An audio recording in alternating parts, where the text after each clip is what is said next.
Hello gives, आज हम आप लोगों को साउथ अफ्रीका का संविधान कैसे बना, साउथ अफ्रीका स्वतंत्र कैसे हुई और भारत का संविधान कैसे बना, भारत संविधान की जो प्रियम्बल है, प्रस्तावना है, वो क्या है, इन सारी बातों के बारे में आज हम आप लोगों को बताएंगे। तो सबसे पहले हम बात करते हैं टुवर्ड्स और न्यू कॉन्स्टिट्यूशंस। पहला जो पार्ट था उसमें हमने बताया आपको साउथ अफ्रीका के बारे में, कैसे स्वतंत्र हुआ।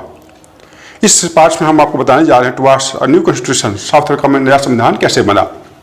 As protest and struggles against apartheid, जैसे जैसे दक्षिण अफ्रीका के लोगों ने अपार्थाइड के खिलाफ संघर्ष किया और विरोध किया, the government realized that they could no longer keep the black under their rule through repression. तो जो गोरा सरकार था, अंग्रेज सरकार था, उन्हें लगा कि नहीं, अब हम दक्षिण अफ्रीका के लोगों को दबा कर नहीं रख सकते हैं। The whites regimes change its policy, इसलिए जो गोरा सरकार था, वाइट गवर्नमेंट थी, उसने अपने पॉलिसी में बदलाव कर दिया। डिस्क्रिमिनेटरी लॉ वाज लेफ्ट, दबाने वाली जो व्यवस्था थी उसे छोड़ दिया गया। बैन वन पॉलिटिकल पार्टी पे जो प्रतिबंध थी और रिस्ट्रिक्शंस ऑन द मीडिया, और मीडिया पे जो प्रतिबंध था उसे हटा दिया गया। After 28 years imprisonment, Nelson Mandela walk out of the jail as a free man. 28 वर्ष जेल में रहने के बाद नेल्सन मंडेला को एक स्वतंत्र व्यक्ति के रूप में छोड़ दिया गया। Finally at the midnight of 26 अप्रैल 1994, और अंत में जो है 26 अप्रैल 1994 को अर्धरात्रि को दक्षिण अफ्रीका एक स्वतंत्र देश बन गया। The new flag, national flag of the Republic of South Africa was unfurled, making the newly born democracy in the world. और इस प्रकार से दक्षिण अफ्रीका में एक नया राष्ट्रीय झंडा लहराया गया और एक नई लोकतांत्रिक देश विश्व में जुड़ गई। The apartheid government came to an end, और इस प्रकार से जो अपार्थाइड सरकार थी उसका अंत हो गया। Pavings way for the formation of multiracial government, और एक बहुनस्लीय मल्टी रेसिज्म गवर्नमेंट की स्थापना की गई। अब देखिए, जब आपका दक्षिण अफ्रीका स्वतंत्र हुआ तो नेल्सन मंडेला ने क्या कहा था, historical enemy succeeds negotiating peaceful transitions from apartheid to democracy. उन्होंने क्या कहा, ऐतिहासिक रूप से हम दो ग्रुप यहाँ पे हैं, एक वह जिसने शासन किया क्रूरतापूर्वक और एक वह जिसने संघर्ष किया और स्वतंत्रता प्राप्त की। लेकिन जो क्रूरतापूर्वक शासन किया था उसने छोड़ दिया अपना इरादा, अब वह जो अपार्थाइड को छोड़ के जो है सो रिपब्लिक को एक्सेप्ट कर लिया है। एग्जैक्टली बिकॉज, क्यों किया, because we were prepared to accept the inherent capacity of for goodness in the other, क्योंकि हमें एक दूसरे के भला मानस पर विश्वास है या था। My wish is that South Africa never give up their belief in goodness, और मेरी इच्छा है कि साउथ अफ्रीका के जो लोग हैं कभी भी अपनी अच्छाई को न छोड़ें, आप उनके विश्वास उन पर करते रहें।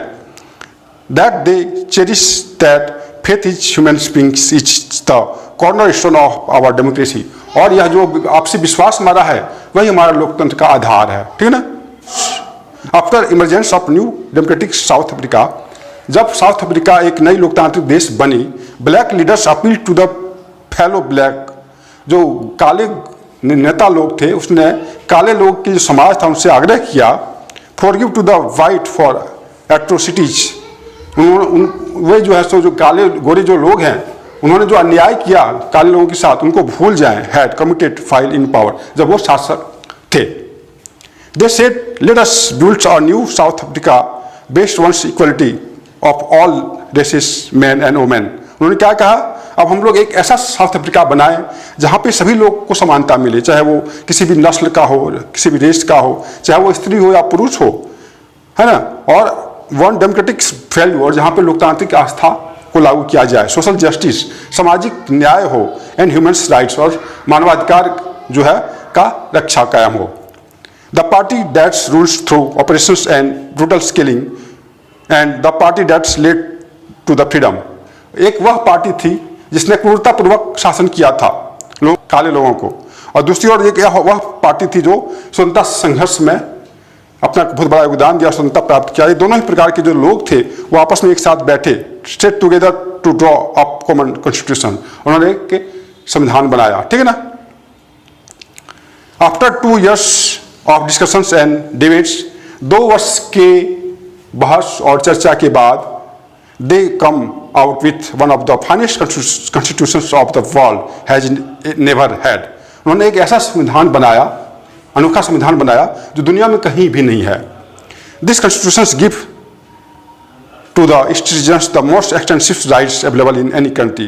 और यह जो संविधान है, उन्होंने इस संविधान ने ऐसा अधिकार अपने नागरिकों को दिया जो पूरे विश्व में किसी भी देश में नहीं है।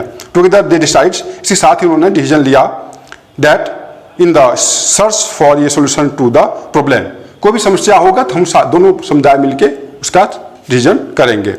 Know body should be treated as a demon, कोई भी व्यक्ति या समुदाय नहीं इस आधार पर ट्रीट होगा कि उसने प्राचीन काल में कोई गलत कार्य किया था। They agree that everybody should become part of the solution, और वो इस बात पे तैयार हो गए कि कोई भी समस्या अगर होगी दोनों ही समुदाय मिलकर उसका समाधान करेंगे। What ever they might have done और रिप्रेजेंटेड इन द पास्ट, वो वर्तमान में जो है सो देखेंगे, भूत में जो भी किए उसको हम लोग भूल जाएंगे, ठीक ना। अब देखिए दक्षिण अफ्रीका के संविधान पर नेल्सन मंडेला ने क्या कहा था।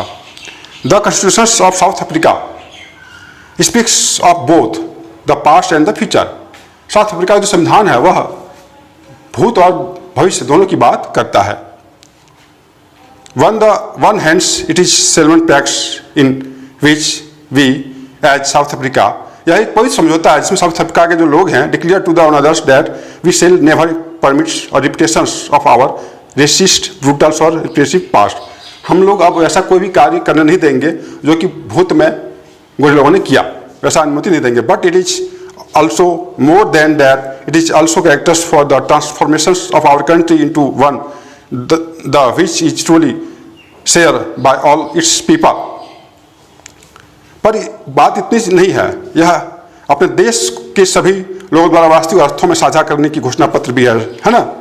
ये country which is the fullest sense of belong to all of us black and white and men, श्वेत हो चाहे श्वेत हो, स्त्री हो पुरुष हो, यह देश पूर्ण रूप से हम सभी का है, ठीक ना। तो इस तरह से आपका यह सेकेंड पार्ट भी समाप्त होता है। अब जो नेक्स्ट पार्ट है व्हाई नीड्स कॉन्स्टिट्यूशंस, इसके बारे में मैं थर्ड एपिसोड में बताऊंगा, ठीक है ना।